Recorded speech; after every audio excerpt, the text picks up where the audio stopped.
تو اس کی گاڑی توڑ دی گئی، اور یہاں ایک وزیر اعلیٰ کو آپ نے ساتھ کھڑا کیا ہوا ہے. مطلب آپ نے ایک لمیٹڈ کمپنی بنا دی ہے. جب آپ اپنے آپ کو سارے عہدوں کو ارتکاز کر کے ایک لمیٹڈ کمپنی بنا دیں گے، اچھا چلو دکھانے کو صحیح، آپ خیبر پختونخوا سے نہیں آپ بلانا چاہتے تھے، بلوچستان سے سرفراز بگٹی وزیر اعلیٰ ہے، ان کو بلا لیتے، وہ پیپلز پارٹی کے.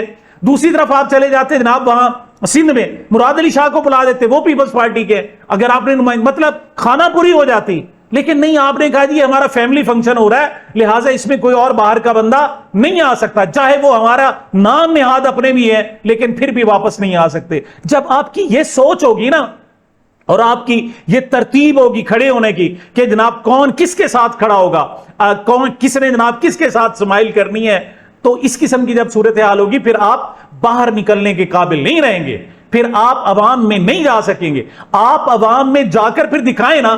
اب تو صورتحال یہ ہو گئی تھی کہ جناب ہمارے خیبر پختونخوا میں، بلوچستان میں، وہاں فورسز کو دیکھتے ہی حملے کیے جاتے ہیں. اب وہی صورتحال پنجاب میں بھی آ گئی ہے. پنجاب اس لحاظ سے سیف تھا، لیکن اب وہاں پولیس کو دیکھتے ہی گولی مارنے کی جناب کوششیں شروع کی جاتی ہیں. یہ گزشتہ رات 2 واقعات ہوئے کہ پولیس پر حملہ کیا گیا، اور جب میرے پاس اب تک کی اطلاعات کے مطابق کم از کم 3 پولیس اہلکار شہید اور 3 جو ہے وہ زخمی ہو چکے ہیں. اس کی وجہ جو آئی ہے کہ لاہور کا ایک جناب بٹ برادری کا ایک نوجوان ہے، اس کے بھائی کو پولیس اہلکاروں نے مبینہ جعلی پولیس مقابلے میں مار دیا تھا.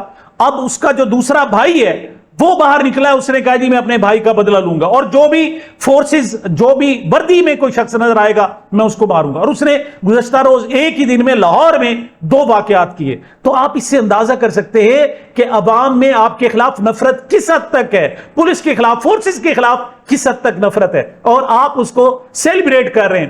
یہ مصنوعی باتیں ہیں، ان سے کچھ نہیں ہوگا. بہرحال ہم جناب اپنے ویلاگ کی طرف بڑھتے ہیں، اور اچھی اہم خبر وہ کیا ہے جناب کہ سپریم کورٹ نے عمران خان کے 5 کیسز منگل 18 اگست کو سننے کے لیے ان کو جناب روسٹم جاری کر دیا. کیا کہ جسٹس شاہد وحید، جسٹس نعیم اختر افغان اور جسٹس اشتیاق ابراہیم کی قیادت میں یہ 3 رکنی جناب سپریم کورٹ کا بینچ نمبر 3 ہے، اور یہ عمران خان سے متعلق 5 مقدمات سنے گا. یہ کیا ہیں؟ یہ ان کو جناب ملاقاتیں نہ کرنے دینے یا ان کو میڈیکل سہولیات نہ فراہم کرنے پر یہ بینچ بنائے گئے ہیں.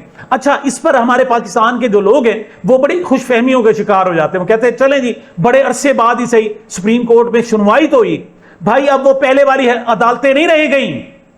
پہلے کیا ہوتا تھا کہ پہلے خالصتاً عدالتیں ہوتی تھی، پھر وہ اس میں ہائیبرڈ نظام چینج ہوا، اور کیا ہوا کہ عدالتوں کو ڈکٹیشن ہوتی تھی کہ آپ نے یہ کرنا ہے، یہ نہیں کرنا. لیکن اب جو 27ویں 28ویں ترمیم آئی ہے اس میں تو وہ ڈکٹیشن بھی ختم ہو گئی ہے. اب تو ججوں کو خود پتا ہے کہ ہم نے کیا کرنا ہے اور کیا نہیں کرنا، مطلب ان کو ڈکٹیشن دینے کی بھی ضرورت نہیں ہے. لہٰذا بہت زیادہ خوش فہمیاں پالنے کی ضرورت نہیں ہے. بہرحال دیکھتے ہیں کہ کیا ہوتا ہے. ہو سکتا ہے بعض اوقات یہ ہوتا ہے، وہ کہتے ہیں نا آگ اگر بجھ بھی چکی ہو پھر بھی اس میں ہاتھ نہیں ڈالتے. ہو سکتا ہے کوئی چنگاری پڑی ہو اور پھر وہ چنگاری بھڑک اٹھے. ہو سکتا ہے ہماری عدالتوں میں کوئی انصاف کی رمق باقی ہو، انصاف کی چنگاری ہو، اور پھر یہ الاؤ روشن ہو جائے اور پھر ہماری عدالتیں باقاعدہ انصاف دینے لگیں. ویسے وہ کہتے ہیں انصاف میں کوئی کمی نہیں ہے، انصاف تو دے رہی ہیں. آپ دیکھیں انمول پنکی کو، جس کے بارے میں کہا گیا کہ جناب بہت بڑی وہ سمگلر ہے، بہت بڑی جناب وہ ڈرگ سپلائر ہے، لیکن 3 مقدمات میں اس کو بری کر دیا. ضمانت ضمانت کو چھوڑے برے، ان کو کیس ہی ڈسچارج کر دیا، بری کر دیا. تو یہاں پر یہ بات نہیں ہے کہ انصاف نہیں ملتا ہے، لیکن انصاف ملتا ہے جو ظالم ہے، انصاف ملتا ہے جو سمگلر ہے، جو منشیات فروش ہے، جو جناب ووٹ چرایا ہوا ہے جنہوں نے، ان کو ملتا ہے. مظلوموں کو، غریبوں کو اور مسکینوں کو کبھی بھی یہاں انصاف نہیں ملتا. بہرحال 13 اور 14 اگست کی درمیانی شب تھی، اور پاکستان تحریک انصاف نے اعلان کیا تھا کہ رات 10 بجے ہر چوک ڈی چوک ہوگا. بہرحال لوگ نکلے. اس میں میں سمجھتا ہوں کہ سب سے بڑا جو امتحان تھا کہ آپ پاکستان کے ساتھ کیا پی ٹی آئی کا جھنڈا اٹھا سکتے ہیں. اگر آپ اٹھا سکتے ہیں تو باقی آپ نے سیلیبریٹ کیا ہے، لیکن آپ پاکستان تحریک انصاف کا جھنڈا نہیں اٹھا سکتے تو پھر آپ نے سیلیبریٹ نہیں کیا. بہرحال سہیل آفریدی کو داد دینی چاہیے کہ وہ واپس پشاور نہیں گیا. اس نے کہا جی میں اسلام آباد میں رہوں گا. وہ بلیو ایریا میں آیا، پی ٹی آئی کا جھنڈا اور پاکستان کا جھنڈا اس نے اٹھایا، اور لوگوں کی ایک بڑی تعداد بہرحال وہاں پہنچ گئی. وہاں اگرچہ پولیس بھی تھی, انہوں نے روکنے کی کوشش بھی کی, لیکن اس قدر زیادہ لوگ اکٹھے ہو گئے تھے کہ پھر روکنا مشکل تھا. البتہ پولیس نے جناب ان کی گاڑی جو ہے ان کے شیشے البتہ توڑ دیے, لیکن اسے کہا جا سکتا ہے کہ اچھا شو تھا. سہیل آفریدی لوگوں میں جناب موجود تھا, مطلب رات کا وقت ہے اور وہ کھلے عام اپنا سینہ چوڑا کر کے, سینہ سامنے کر کے وہ کھڑا ہے کہ میں نہیں ڈرتا اور عمران خان کے لیے میں ہر قربانی دینے کے لیے تیار ہوں. بہرحال یہ ایک اچھا, اسلام آباد کو اگر کہا جائے اوورال تو ایک اچھا شو تھا. اور صرف یہ اسلام آباد تک محدود نہیں ہے, بلکہ پاکستان بھر میں احتجاج بھی ہوا اور پی ٹی آئی کا جھنڈا بھی اٹھایا گیا اور پاکستان کی جو آزادی کی شب تھی اس کو سیلیبریٹ بھی کیا گیا. اس کے بعد میں اگر اسلام آباد کے بعد اگر آپ کو دکھانا چاہوں تو یہ پشاور ہے. پشاور میں تو ماشاءاللہ جسے کہتے ہیں اگر حقیقی آزادی کی کوئی جھلک, ابتدائی جھلک دیکھنا چاہتے ہیں تو آپ پشاور میں جا کر دیکھیں. مطلب بڑی آتش بازی, اور وہاں پر پٹھان, وہاں پنجابی, وہاں بلوچی, سارے لوگ اکٹھے ہوئے اور انہوں نے ریئلی پاکستان کے قیام کو سیلیبریٹ کیا اور اس پر خوشیاں منائی. اور عمران خان کے حوالے سے بھی صاف ظاہر ہے احتجاج کیا. عمران خان خیبر پختونخوا کے لوگوں کیا پورے پاکستان کے لوگوں کے دلوں میں بستا ہے, لہٰذا وہاں پر بھی سیلیبریٹ کیا گیا. اچھا, اس کے بعد اگر ہم تھوڑا سا جائزہ لیں کہ کیا واقعی یہ جو 13 اور 14 اگست کی درمیانی شب تھی, کیا واقعی لوگ عمران خان کے لیے باہر نکلے یا نہیں نکلے. دیکھیں لوگ تو نکلے ہیں, آپ باقی 3 صوبوں میں دیکھ لیں, بلوچستان میں, ایون بلوچستان میں بڑی بڑی ریلیاں منعقد ہوئی, اور چھوٹے چھوٹے شہروں میں, کوئٹہ میں اور جو بلوچستان کے شہر ہے سوراب, جہاں اس وقت بھی دھرنا ہے. اور کیوں کہ جناب وہاں مبینہ طور پر جیٹ طیاروں نے بمباری کی, وہاں بچے, عورتیں اور مرد شہید ہوئے. ان کی لاشیں لے کر وہاں کے جو مقامی بلوچ ہیں وہ سڑک پر بیٹھے ہوئے, اور اس علاقے کو کارڈن آف کر کے اس علاقے میں کرفیو لگا دیا گیا. لیکن اس کے باوجود پی ٹی آئی کے لوگ وہاں پر نکلے.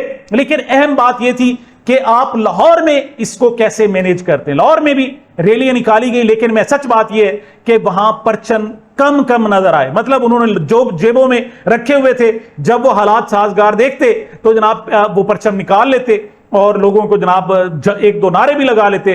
ادروائز وہاں پر بہت کم. ہاں البتہ وہ کچھ جنونی ہوتے ہیں نا, تو ایک بہت بڑا پرچم لے کر جناب گشت بھی کیا گیا لاہور کی سڑکوں پر.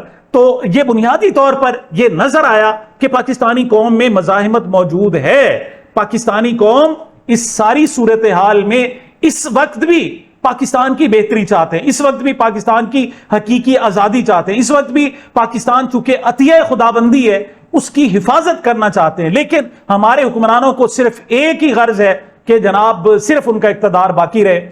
اور یا مقبول جان اس حوالے سے کہتے ہیں, وہ کہتے ہیں ہمیں پاکستان سے صرف اس لیے محبت ہے کہ یہ اللہ کے نام پر بنا, ورنہ یہ اب رہنے کے لیے جہنم بن چکا ہے. بڑا سخت جملے کہے ہیں کہ پاکستان سے ہمیں محبت ہے لیکن یہ رہنے کے لیے جہنم بن چکا ہے. اللہ کے نام پر بننے والے اس ملک پر قابض ظالموں, آمروں, قاتلوں, چوروں اور آخرت کے خوف سے بے نیاز ہو کر اپنے باس کے حکم پر ظلم کرنے والوں سے نجات دلانا اپنا دینی فریضہ سمجھتے ہیں. اور بہرحال لوگ اکٹھے ہوئے ہیں.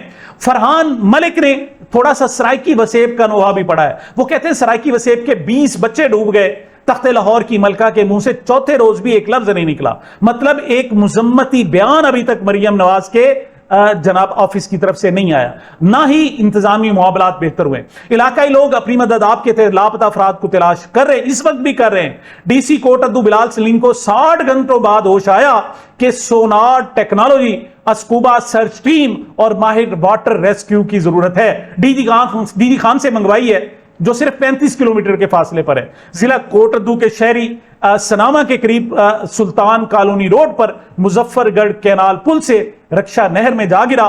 9 افراد زندہ بچ کے 15 جاں باک ہو گئے. 3 افراد تاحال لاپتہ ہیں.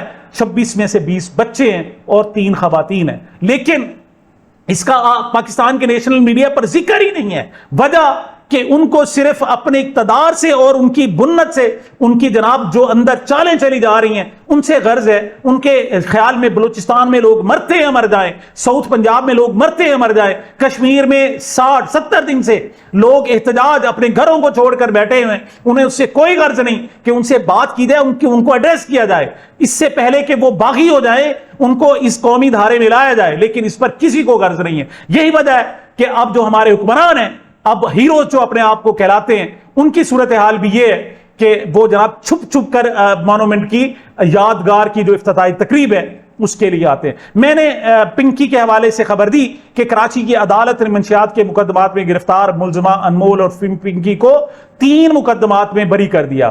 انمول اور پنکی کے خلاف 2020, 2021 اور 2022 میں گزری تھانے میں مقدمات درج کیے گئے تھے. ملزمہ پنکی مقدمات میں مفرور تھیں. مقدمے میں 2 ملزمان پہلے ہی بری ہو چکے ہیں. ملزمہ کو شریک ملزمہ کے بیانات پر مقدمے میں شامل کیا گیا تھا, لیکن جب شریک ملزمان ہی وہاں سے جناب وہ بری ہو گئے تو محترمہ انمول پنکی صاحبہ بھی اب ان کو بری کر دیا گیا. خبر ہے کہ نیو یارک 70 سالہ گورنر بلوچستان شیخ جعفر خان مندوخیل کو یوتھ اینڈ اے آئی سمٹ 2026 میں پاکستان کی نمائندگی کے لیے اقوام متحدہ کے ہیڈ کوارٹر بھیج دیا گیا. یہ یوتھ کی نمائندگی اور اے آئی آرٹیفیشل انٹیلیجنس کے حوالے سے ایک کانفرنس تھی اور اس میں جناب نوجوانوں کی نمائندگی کرنی تھی. کس کو بھیجا گیا؟ 70 سالہ گورنر بلوچستان شیخ جعفر خان مندوخیل. اس کی کیا جناب اوقات کیا ہے کہ وہ ایک ٹاؤٹ خاندان کا بندہ ہے, اور اس وجہ سے کہ اس کو اکوموڈیٹ کرنا ہے کہ جناب ٹی اے ڈی ملے گا, چکر لگا کے آئے گا, اپنے اور معاملات سیدھے کر کے آئے گا. اس کو 70 سالہ شخص کو بھیجا ہے کہ جا کے تو پاکستانی قوم کی اور یوتھ کی خاص طور پر نمائندگی کر کے آ. پاکستان کی صورتحال یہ ہے کہ جناب پشاور ہائی کورٹ کی کوششیں بھی رنگ نہ لا سکی. سرکاری گھر تنازع میں رجسٹرار اسلام آباد ہائی کورٹ کے نوٹس کے بعد پشاور ہائی کورٹ کے جسٹس بابر ستار نے اسلام آباد میں سرکاری گھر خالی کر دیا. ٹرانسفر کے بعد جسٹس بابر ستار نے پشاور میں گھر نہیں لیا تھا بلکہ اسلام آباد کا گھر ہی سرکاری گھر رکھنے کا فیصلہ کیا تھا. یہ صحافی ثاقب بشیر نے, شریف آدمی ہے, تو اس نے کہا جی میں کیا ان سے لڑتا رہوں, اس نے اپنا گھر خالی کر دیا. اچھا, جسٹس بابر ستار جج بننے سے پہلے بہترین قسم کے وکیل تھے, اور یہ ٹی وی پروگرامز میں بھی, بلکہ ڈاکٹر معید پیرزادہ کے ساتھ ان کا ایک جوائنٹ پروگرام ہوتا تھا جس میں آ کر یہ اس پر گفتگو کرتے تھے. اس وقت بھی یہ کروڑوں روپے ماہانہ کما رہے تھے, لیکن پتہ نہیں ان کے ذہن میں کیا آیا, انہوں نے کہا جی نہیں, میں نے عدلیہ میں ان سے پوچھا بھی کیا کہ آپ عدلیہ میں جانا کس لیے جانا چاہتے ہیں. انہوں نے کہا جی میں اس سسٹم کو ٹھیک کرنا چاہتا ہوں, اور اب پتا چلا ہے کہ اس سسٹم نے انہیں ٹھیک کر دیا ہے, اٹھا کر یہاں سے پھینکا ہے انہیں پشاور میں, اور یہاں چونکہ مینیج ججوں کی ضرورت تھی لہٰذا جو لاہور ہائی کورٹ ہے وہاں سے 15ویں نمبر کے جج کو لا کر یہاں چیف جسٹس بنا دیا گیا اور ان کو اٹھا کر پھینک دیا گیا. بہرحال انہوں نے اپنا گھر خالی کر دیا. دوسری طرف جناب ڈسکوز کے خریدار ڈالر میں منافع کے خواہاں. پاکستان کی 3 بجلی کی تقسیم کار کمپنیوں کے ممکنہ خریداروں نے اپنے مطالبات حکومت کے سامنے رکھ دیے.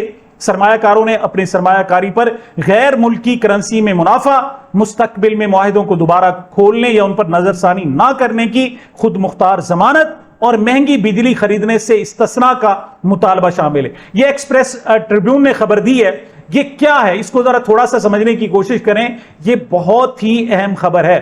کیا کہ جناب ہمارے یہاں ہوتا یہ ہے کہ ہم نہ بجلی پیدا کر سکتے ہیں اور اب نہ بجلی فروخت کر سکتے ہیں. ہم نے جو ہمارے 2 بنیادی محکمے تھے, چاہے وہ تعلیم تھا, صحت تھا, اس کو جناب پرائیویٹائز کر دیا, اور اب مہنگی صحت اور مہنگی تعلیم ہمارے پر. اب یہ بجلی جو تھی, ہم نے بجلی پیدا کرنی تھی, ڈیم بنانے تھے, لیکن ڈیم نہیں بنائے, ہم نے جناب لڑائی جھگڑوں میں گزار دی. پھر ہم اٹامک پاور تھے, ہم نے ایٹمی بجلی بنانی تھی, وہ بھی نہیں بنائی. ایٹم ہم رکھا ہوا ہے لیکن وہ استعمال مطلب کسی کام کا نہیں ہے. ایٹمی ہماری جو ٹیکنالوجی ہے اس کو ہم یوٹیلائز نہیں کر سکتے.